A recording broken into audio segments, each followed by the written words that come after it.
জয়গুরু সুপ্রভাত। পরমপিতা রাতুল রাঙাচরণে ভক্তিপূর্ণ ভূমিষ্ঠ প্রণাম জানিয়ে শুরু করছি দীপরক্ষী গ্রন্থ থেকে পাঠ। 9ই আশ্বিন শনিবার 1360, 26শে সেপ্টেম্বর 1953। কুমারটুলি থেকে জীবনদা নামে একটি দাদা আরও কয়েকজন নিয়ে এসেছেন। শ্রী ঠাকুর বিকালে গোলতাসুর বারান্দায় সমাসীন। নিজের কিছু টাকা অপব্যয় হয়ে যাওয়ায় জীবনদা সমস্যা পীড়িত।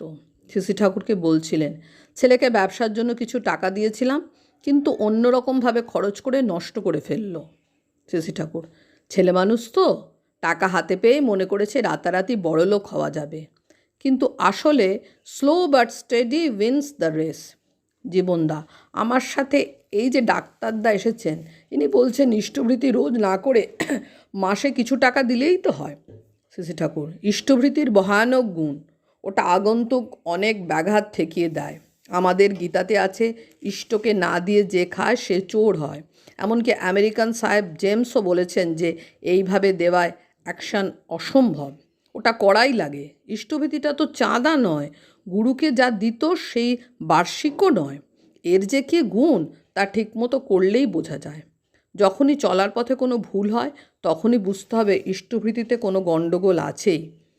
অত সিম্পলিয়েস্ট এবং স্ট্রংগেস্ট পথ আর নেই, ওটা দৈনিকই করতে হয় এবং 30 দিনের দিন পাঠিয়ে দিতে হবে। জনৈক দাদা, আমি দৈনিক ইষ্টভীতি করি বটে, কিন্তু 30 দিনের দিন পাঠানো হয় না।